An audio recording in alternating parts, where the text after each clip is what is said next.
Last Sunday, we studied verses 31 and 32 in the third chapter, where Krishna speaks of his message being followed by people and getting purity and spiritual growth out of that action. And he also said those who do not follow such a teaching, full of ignorance and delusion, they will be lost in life. That was the idea expressed in the 32nd verse.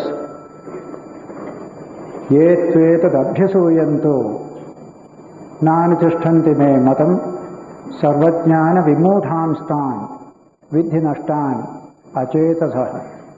They have no discrimination. They are as good as lost because they don't accept this teaching by which they can raise their consciousness to higher and higher levels and establish happy relations with all people. This is my teaching.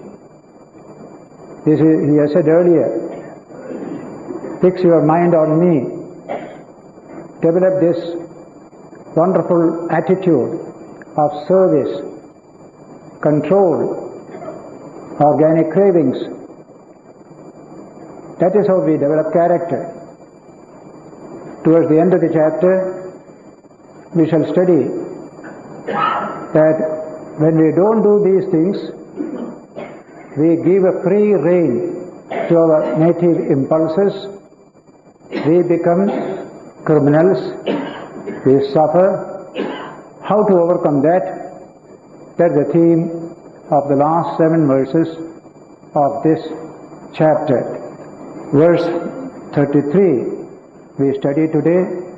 Krishna says here, Sadrisham cheshtate swasyaha prakrite jnanavanapi prakritim yanti bhutani nigraha kim karishyati. The word prakriti has been used in several of these verses. We call it nature. The whole nature outside. The same nature is within us also. This body, sensory, mind complex is an evolution of the same material out of which external nature also has been evolved. There's a Vedantic teaching and there's also modern scientific teaching. So nature is also within us, not only outside. Our body, our sensory system, even the psyche, all these are outposts of external nature in you and me. That nature has a great strength within us. We are pulled down by that nature to live like an ordinary animal or beast. We must reckon with this nature. Krishna says here, even a man of knowledge is impelled by nature within to act in particular ways. Sadrisham cheshtate swasyaha. One's own nature dictates how we shall act, what conduct we shall adopt, what behavior we shall adopt. Sadrisham cheshtate swasyaha prakritehe. Prakriti, nature within us, will dictate what we shall do, what we shall not do. Now that Prakriti consists of the tendencies of the sensory system to go out all the time, and the mind follows the senses and also go after the sensory world outside. And by doing so, we create another type of nature within us, namely innate tendencies, what we call samskaras, vasanas. They are beautiful scientific terms in our psychology. They are all within the mind.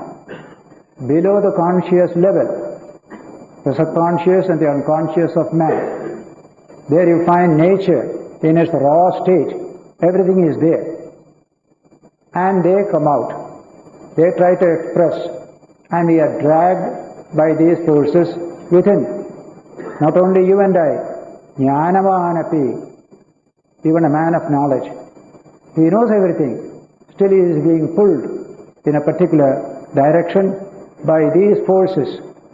Vedanta wants people to understand what are the forces operating upon us.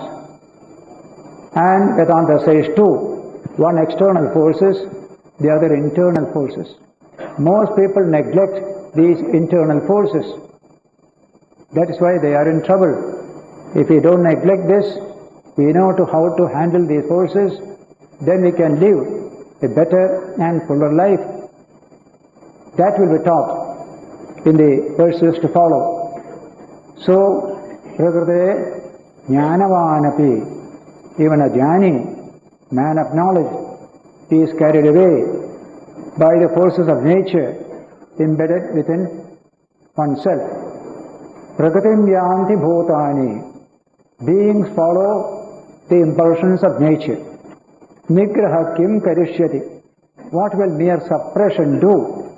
You can't suppress these forces of nature. That is not the way. We have to educate them. As Ramakrishna would say, give them a new direction. All these forces within, mod firiye thou. That is Ramakrishna's Bengali expression. A new direction, ethical, moral, spiritual. You have to give a direction. That is your own responsibility. When you do so, you need help. Then you turn to books like the Gita, other spiritual books. They give you guidance in this matter.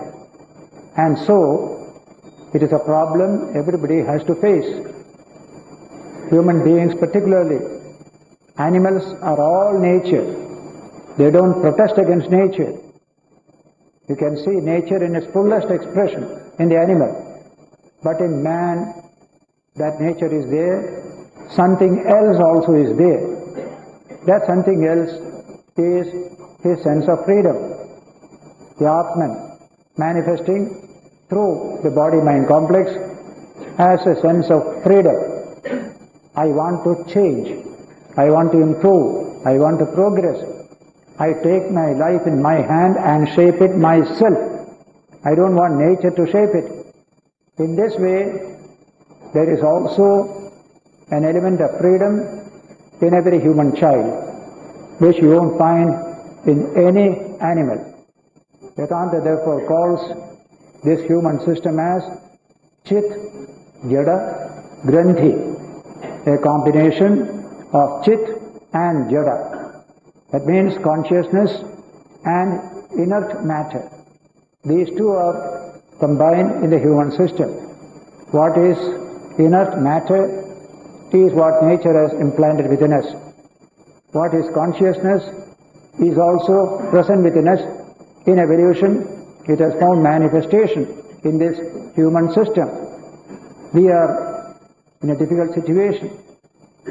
We have no struggle if that consciousness was not there. Only nature was there. We say yes to every impulse. But because that consciousness is there, it is tied to this nature, you revolt against it.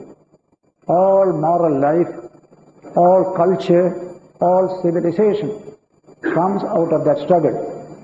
I want to assert my own true nature, which is the nature of pure consciousness.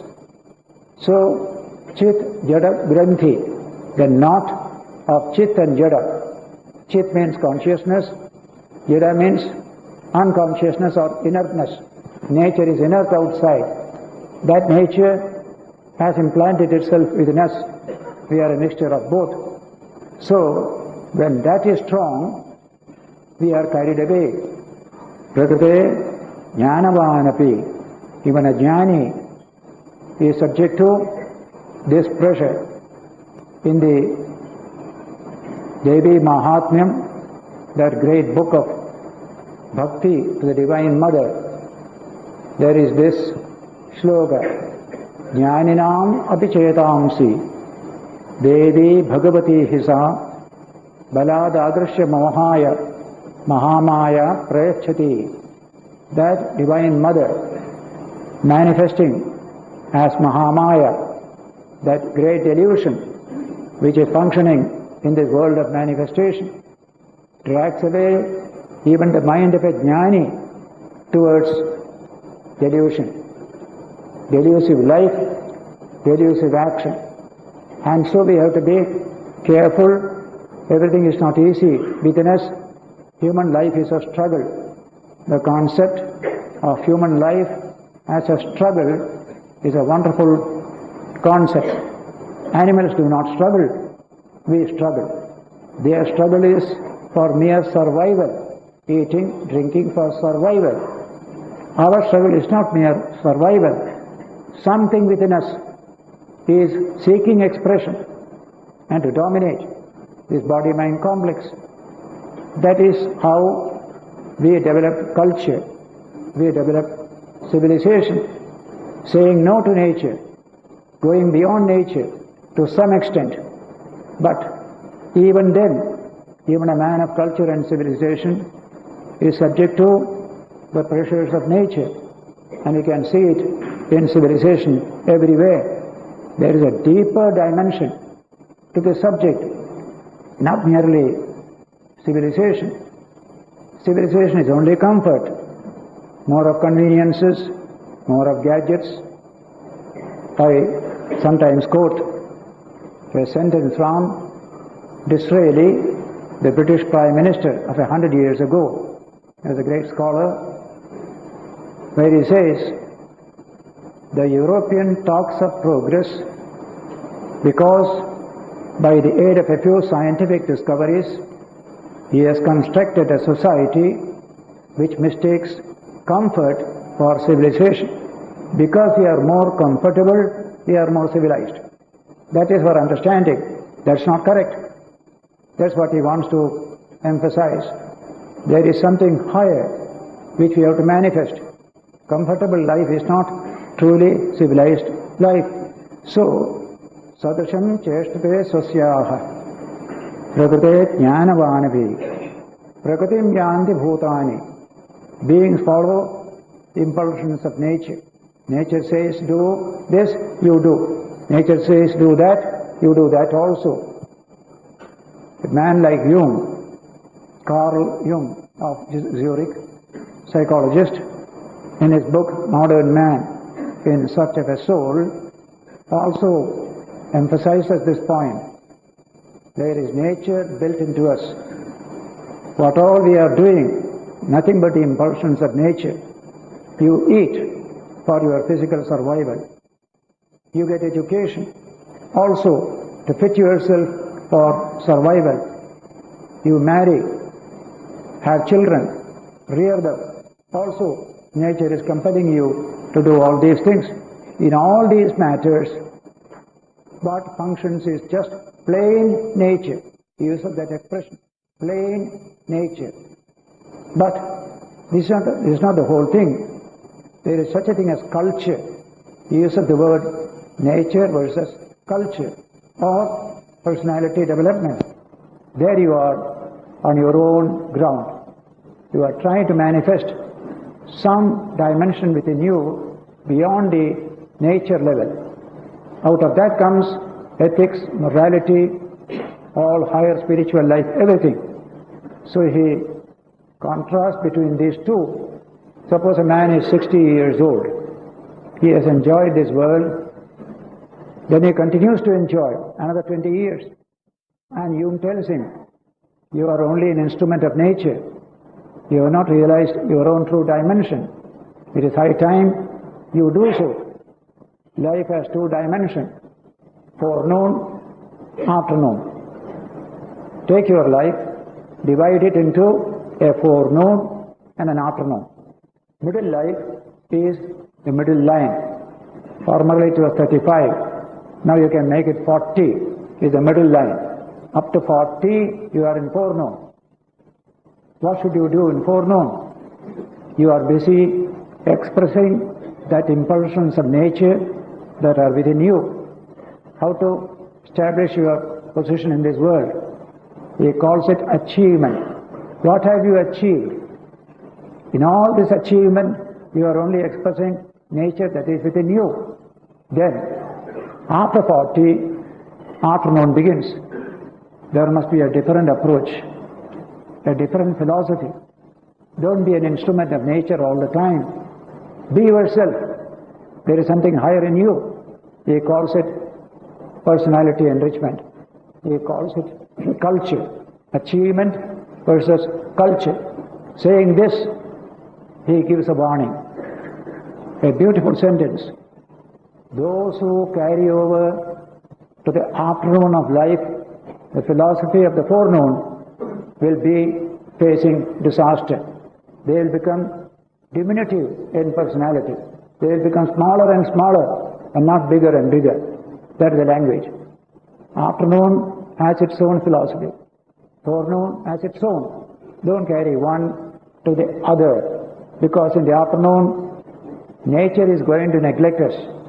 We are still running after nature. Body is getting weaker and weaker. Why run after the same thing? There are higher things to run after. That is a great lesson.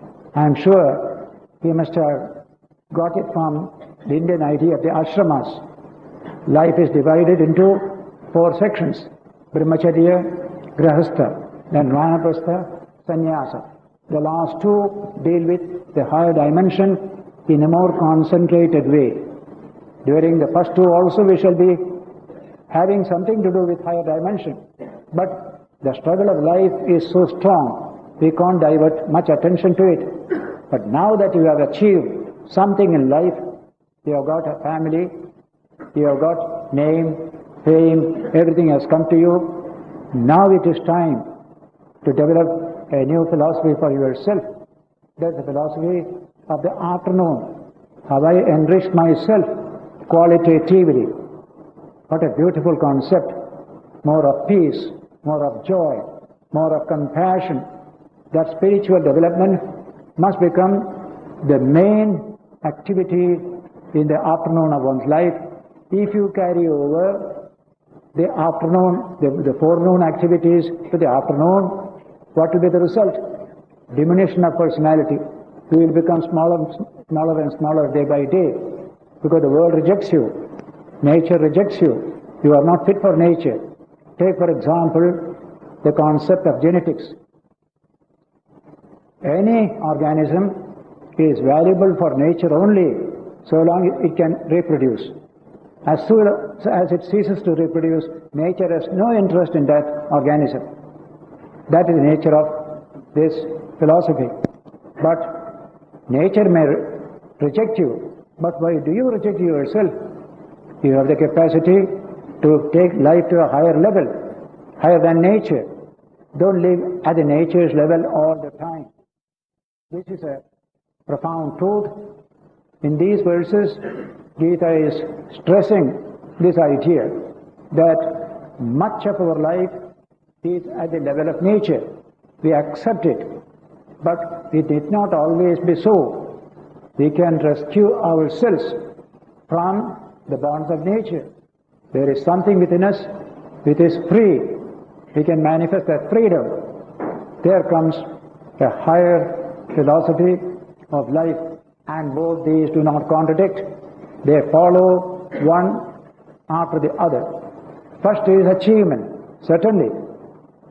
Jung says, a young man of 20, instead of sitting quiet, looking into the navel, sitting in meditation, let him work hard, let him earn, let him do this and that.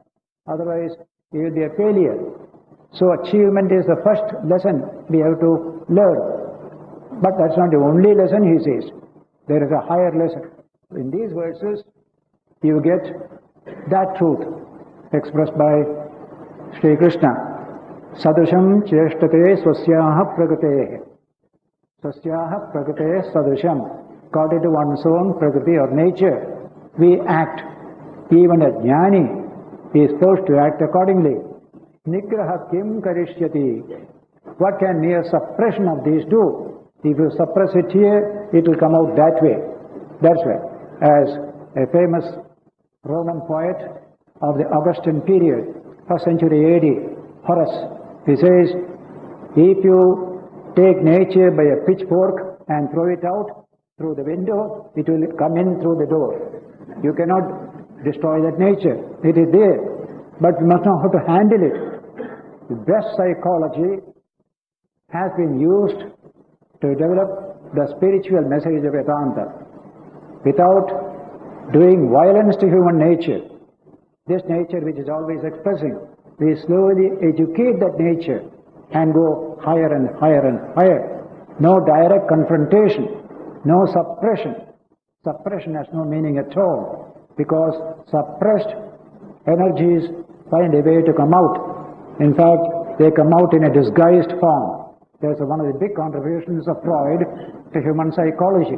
Whatever is unpleasant to you, whatever your conscience doesn't like, you just suppress it into the mind. It goes into the subconscious or unconscious.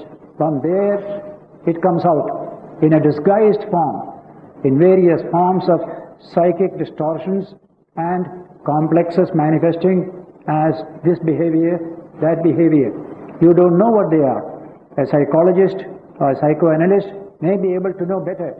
And so he analyzes and traces it to that suppressed energy which has created this distortion.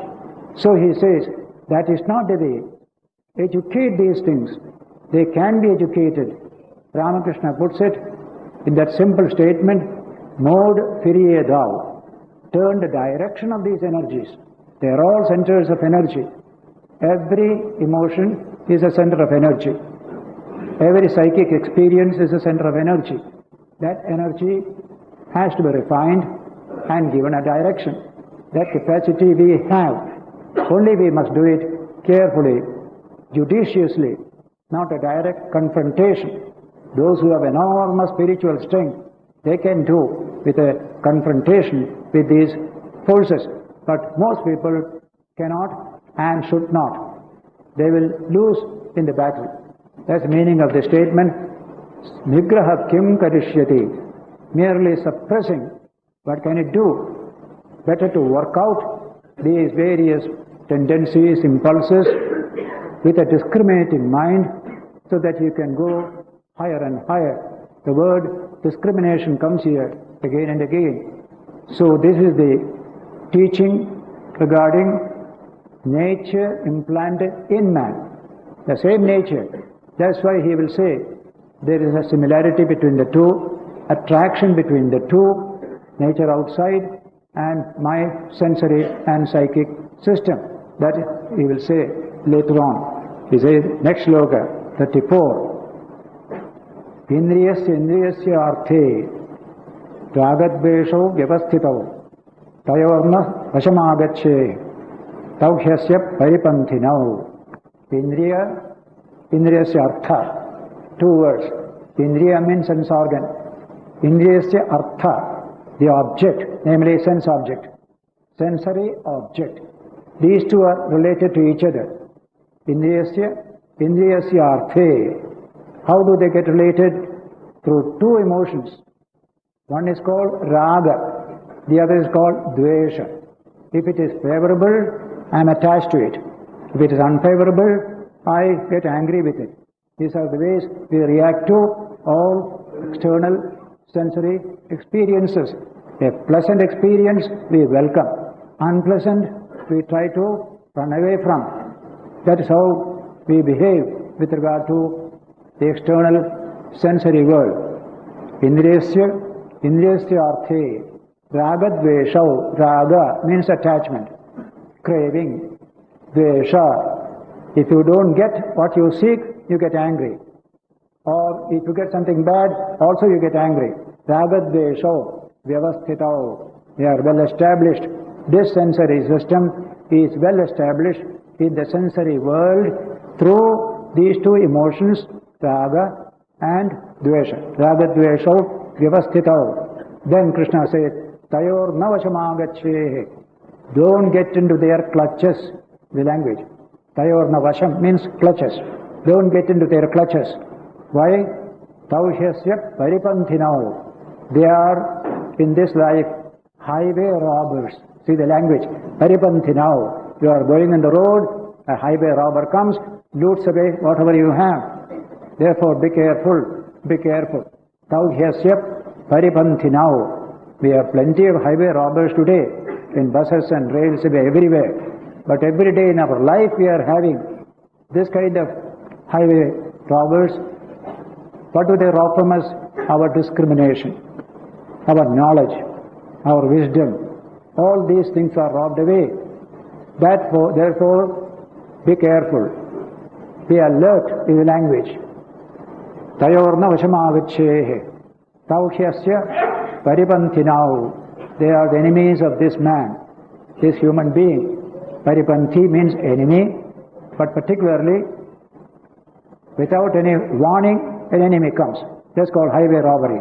You are going carelessly, somebody comes and robs you away. Paripantinau. So, this is a warning that is given to all wayfarers in life. We are all wayfarers. We have started our life as a baby, going on in this world as a pilgrim to achieve this and that. To all of us, this warning is given. If you want your lives to be successful, be careful. These robbers are there. You cannot be careless in your journey. Then, Shreyan Sadharmo Vigunaha Paradharmat Svanushthitat Sadharme Nidhanam Shreya Paradharmo Bhayavaha. Everyone has his own dharma. According to your psychological disposition, you have a particular bent of mind and bent of conduct and behavior. That is your dharma. He says, better to die in one's own dharma than to live in somebody else's dharma. That is good for him, this is good for you. Find out your own dharma, your own quality, your own mental disposition. That makes for your dharma. So this we have to understand. Shreyan Satarmo Vigunaha. Even though my dharma is not so much up to the mark, is not all good, still it is better for me than somebody else's dharma. So better to die in one's own dharma. The dharma of somebody else will be dangerous for you. This is a teaching based on the individuality of every one of us. There is an individual, just like for example we have got the thumb impression. Everybody has his own thumb impression. That is his individuality. Similarly, there is a psychic individuality. That is the bend of life. Certain attitudes, certain reactions, certain likes and dislikes, all these constitute our personality. Let us not imitate somebody else. Let us be ourselves. Don't be shy. Don't be ashamed to be yourself. Don't try to imitate somebody else or somebody else's conduct and behavior. You can learn from people, but imitation is not necessary. You be yourself. So this sloka refers to this need on our part to have faith in oneself, confidence in oneself, in one's own psychological disposition, and develop yourself in that line so that you will be developing yourself, not cast into the mold of somebody else. Shreyan Satarmo Vigunaha Paradharmat Svanushthitat Sadharme Nithinam Shreya Paradharmo Bhayavaha. Other dharma is full of fear, Bhayavaha, not at all fit for you. That is fit for that person in that way. This is the text up to this verse 35. Then comes this question: how do we commit blunders in life? Crime, sin, all these things we do. What is the etiology of crime? A very important subject comes in this third chapter, where we discussed with Prakriti, all these things, nature within, nature outside, and Kama and Krodha, all these we discussed. So Arjuna is putting a very pertinent question at this stage. Here is the question. Arjuna Uvacha. Atha kena prayuktoyam papam charati purushaha anichannapi varshneya baladiva niyojitaha. This is a question which every one of you must be putting every now and then silently in your mind. Arjuna is only a sample of what humanity is. Arjuna says, by what impulsion does man commit crime? Atha kena prayuktoyam. Kena means what? Prayukta means impelled by. Papam charati. We commit sin, crime, evil. Purushaha, human beings. Papam, we generally translate as sin. In theology, papam means sin. In socio-political thought, papam means crime. Crime against society, crime against other human beings or other beings, that's called crime. Crime against God is called papam in the sense of sin. But in Vedanta, we don't make much distinction between the two, sin and crime. The question therefore is, why does man commit a crime or an evil deed like theft, murder, so many other things? In fact, we have got plenty of varieties of crime today, multiplying day by day. So it is good to know the origin of this crime. Etiology is a deep psychological study.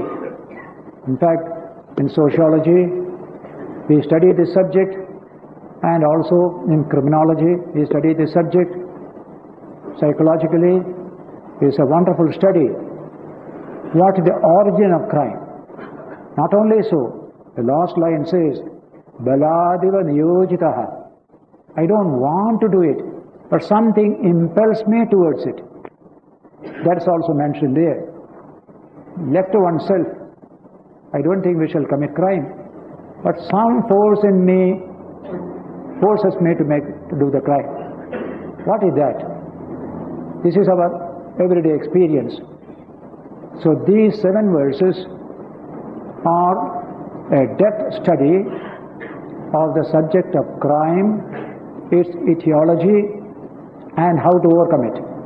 All that is included in these 7 verses.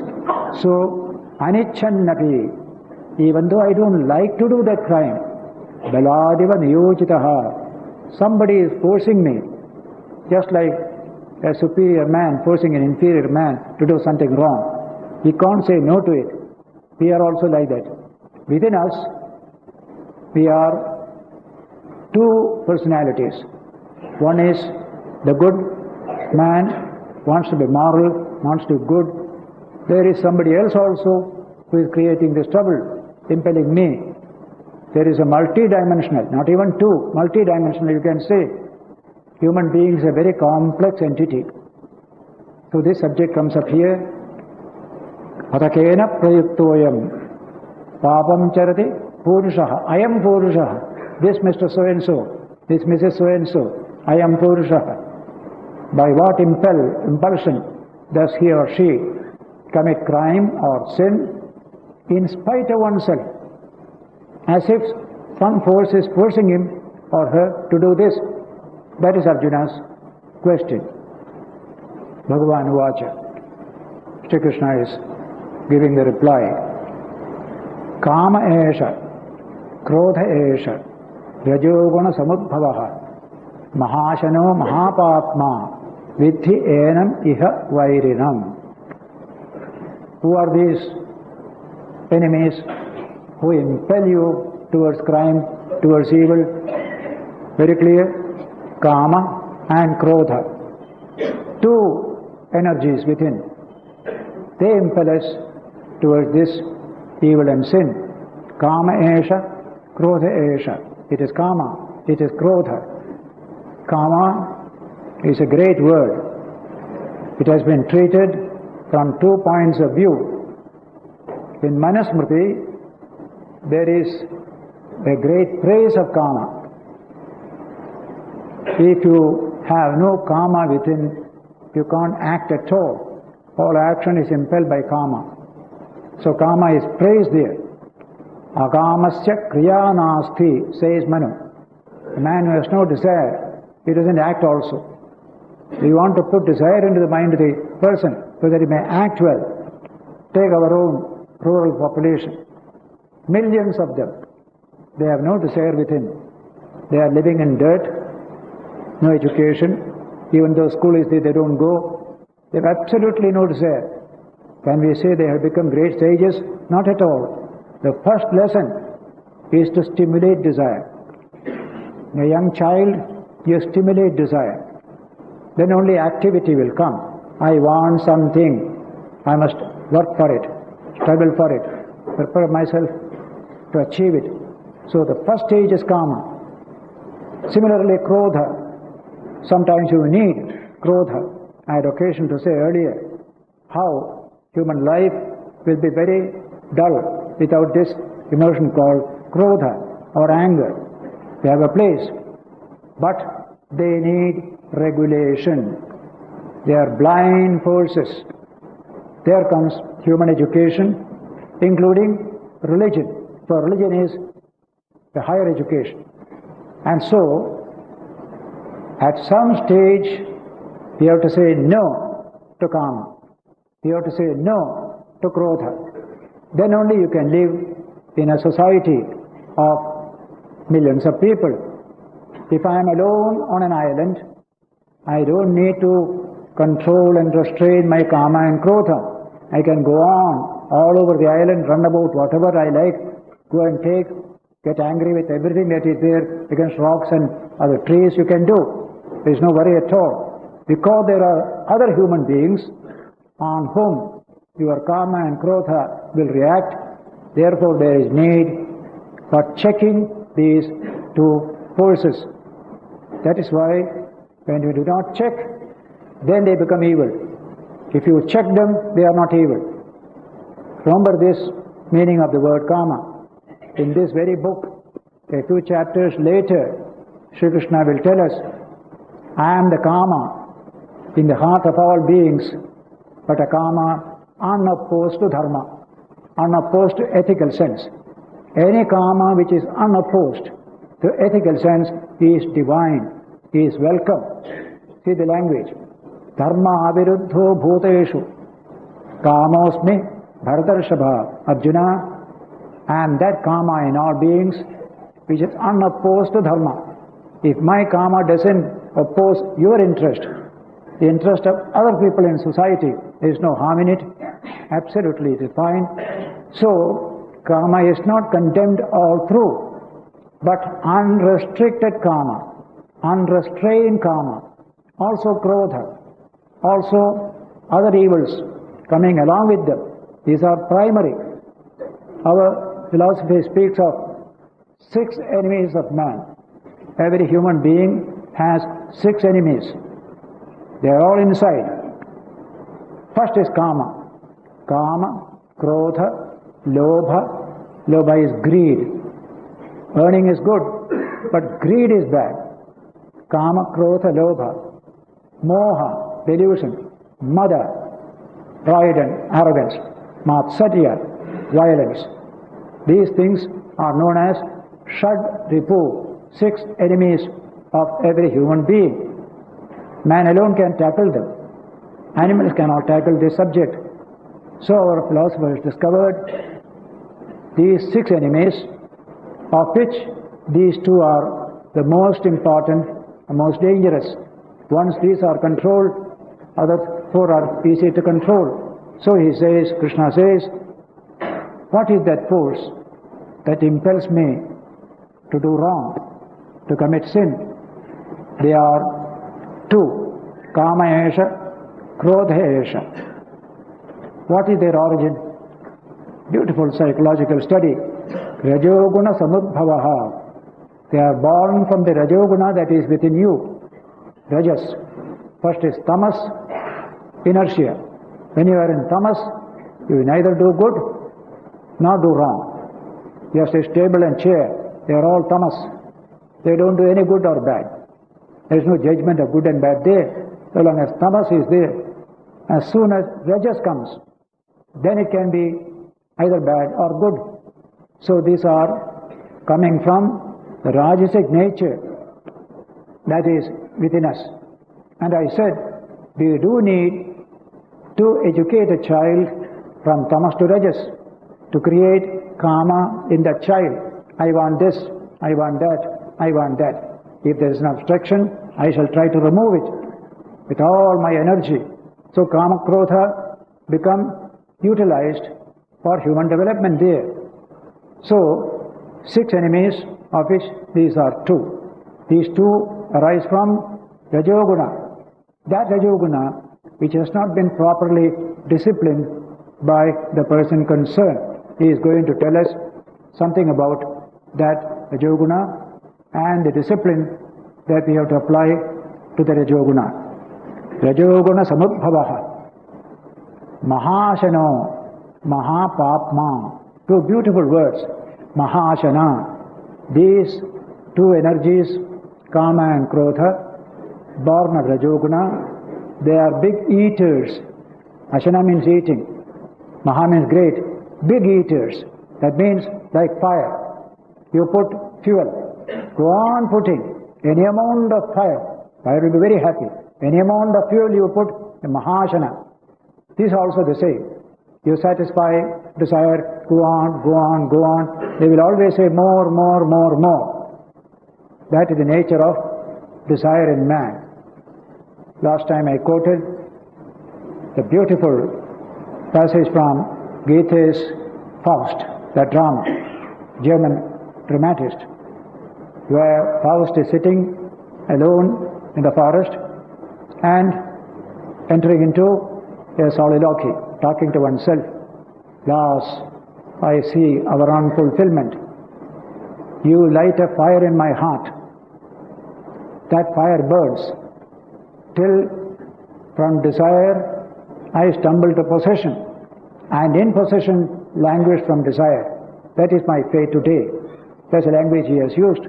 There you can see mahashano. Desires are endless.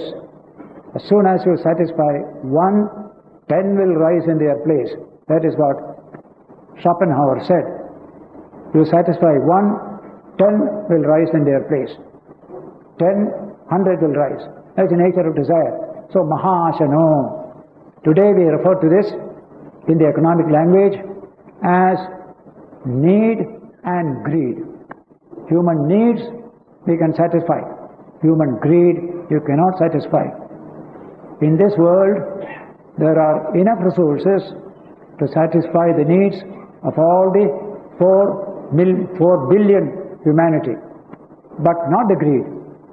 Greed cannot be satisfied. If greed comes, millions of people have to go without the elementary needs. That is the difficulty of this modern age.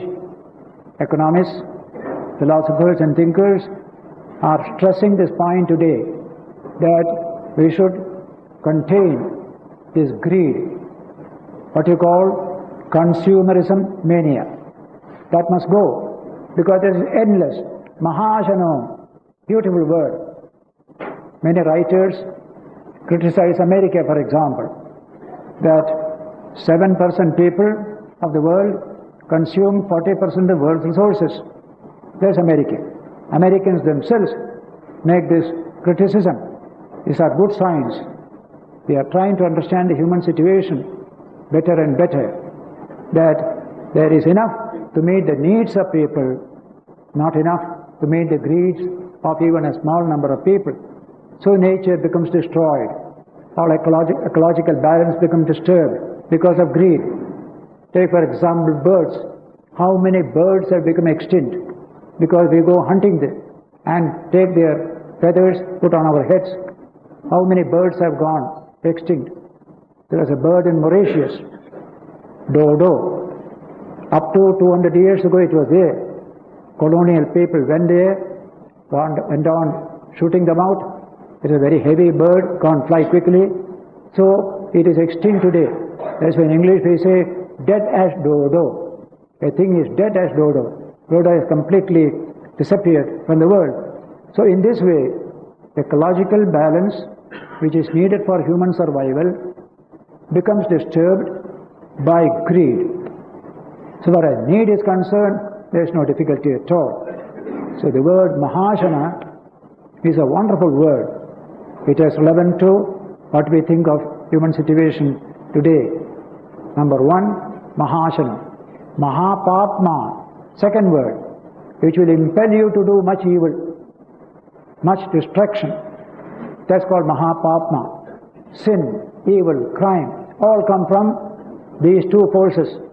Kama, Krodha, coming from Rajoguna. Therefore, Mahapapma. How many evils we are doing based on Kama and Krodha. So, two wonderful words, Mahashano, Mahapapma. Then Krishna says, Vidhyenam iha vairinam. Iha, in this world, in this human life, enam, this, vidhi, no vairinam, as your enemy. This is our enemy. Kama and Krodha, because of nature, they take you in the wrong side. They make you a nuisance to yourself and nuisance to others as well. So this Kama esha, Krodha esha, Rajoguna samudbhavaha, Mahashano, Mahapapma, Vidhi enam iha vairinam. This rajas in man, full of energy. I must have this, I must have that. Work hard. What you call that go-ahead type of people. Always ambitious, going on, destroying everybody on the way. You can see raw rajas operating in such a person. They commit lot of crime because to satisfy one's ambition, we have to be unscrupulous. Scruples will stand in the way of ambition. So you become unscrupulous. I am quoting the Harvard psychology professor McDougall, that any young person must have a certain ideal of human excellence before his mind. Then, if he has ambition, that ambition will do no harm to him. That will be moderated by that ideal of excellence before him. If that ideal is not there, only ambition, he must become unscrupulous, because scruples will stand in the way of realizing his ambition. These are his words.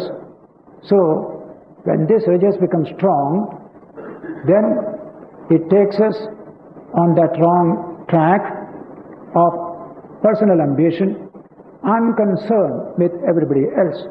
Therefore it becomes Mahashano, Mahapapma. Lot of evil comes out of that. We are seeing it every day.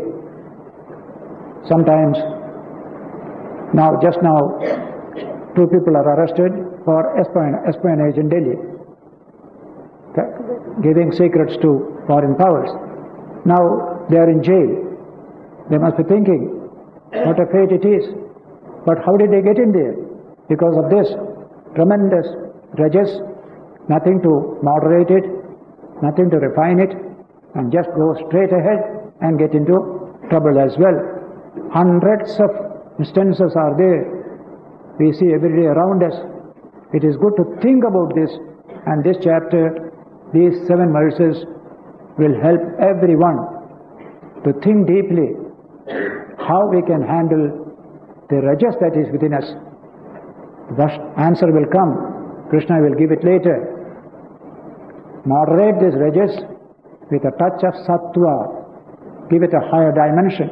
Refine it. Then something great will happen. The same energy will bring blessing to hundreds of people through you. That is what doesn't happen when Kama and Krodha become connected with one's own individual self, its own welfare, its own happiness. So, Mahashano, Mahapapma, Vidhi enam iha vairinam. Enam means this. Vidhi, no. Vairi, enemy. Iha, in this life, in this world. That is the first answer. The next one is an illustration. There is the divine spark in all of us. Until you hide it, you can't do evil. So we try, by our ignorance and delusion, we hide it, then get into evil ways. But hiding is mentioned. Knowledge is hidden by something. Therefore, we commit blunder. Just like Mahabharata said, when you walk in darkness, you may tumble into a pit, you may run over some brambles, because it's darkness around you. If you have a light, you don't have that trouble. But that light is hidden in darkness here, in delusion here. So he says, Dhumena avriyate vannihi yatha adarsho malena cha yatholben avrato garbha tata tenetam avratam. 3 examples are given. This knowledge in man, this discriminatory capacity is hidden in man. How? Just like Dhumena avriyate vannihi. Here is fire covered with smoke. Nothing but smoke. So fire is there. You see only the dark smoke there. Dhumena avriyate vannihi. Similarly, yatha adarsho malena cha. A beautiful mirror. You can't see your face, full of dirt on it. Similarly is this human knowledge hidden by these evil forces. And thirdly, yatholpen avrato garbha. The baby inside the womb is hidden by the amniotic sac, that covering, membrane. It is hidden there. 3 examples are given. Tatha tenetam avratam. Similarly, this knowledge is hidden by this Rajoguna expressing as Kama and Krodha. Having said this, the next sloka expressly states the jnana that is within man. He says, wonderful verse, Avratam jnanametena jnanino nityavairina. This jnana in man is hidden, is covered over by this. By what?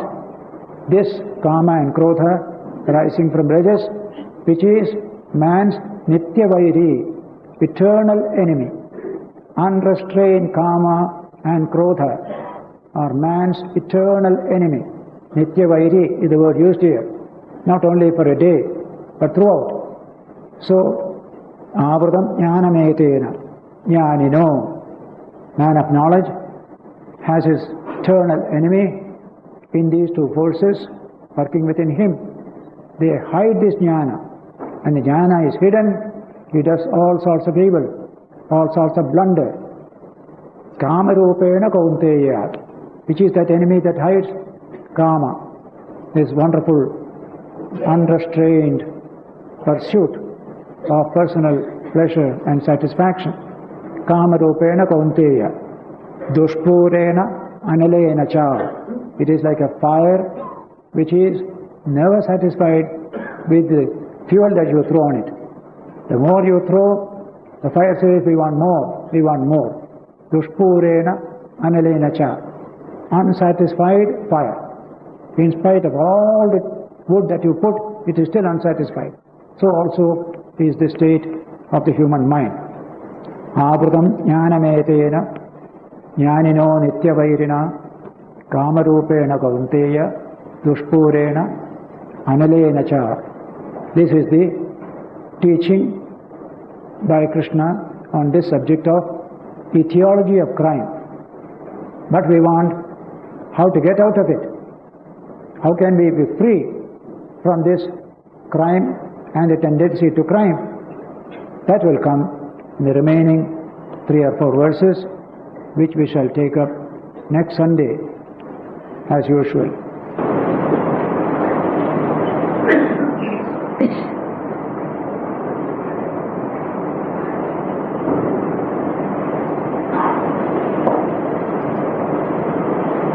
स्थापकाय च धर्मस्य सर्वधर्मस्वरूपिणे भवता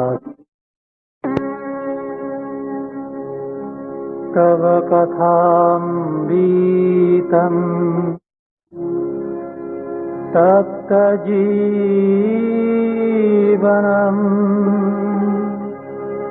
कविभिरीडितम्